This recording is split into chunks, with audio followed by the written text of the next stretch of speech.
श्रीजुक्त कानून को एभली एक समय आपण बही लिखिले जितेबाला विजु जनता दल सहित आप संपर्क तुटई देइछन्ति बहु वर्ष धरिकी विजु जनता दल राजनीतिर आखपाखे आपण देखा जाऊ नाहंती बा आपण आखपाखे विजु जनता दल भी देखा जाऊ नाही नवीन पट्टनायक आज क्षमतार नाहंती एभली एक समय नवीन पट्टनायक बाबद ओडिशा को जनइबा ओडिशावासी को जनइबा पई काहेकि आपण उचित मने कले मु लक्ष्य कली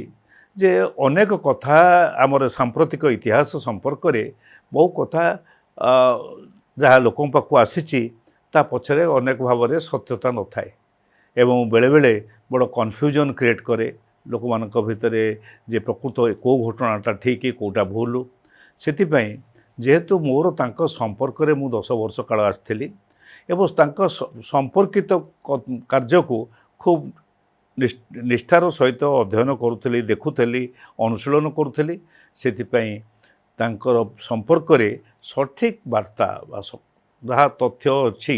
से गुड़िक उपस्थापन करने उद्देश्य मैं बहीटी लिखिली।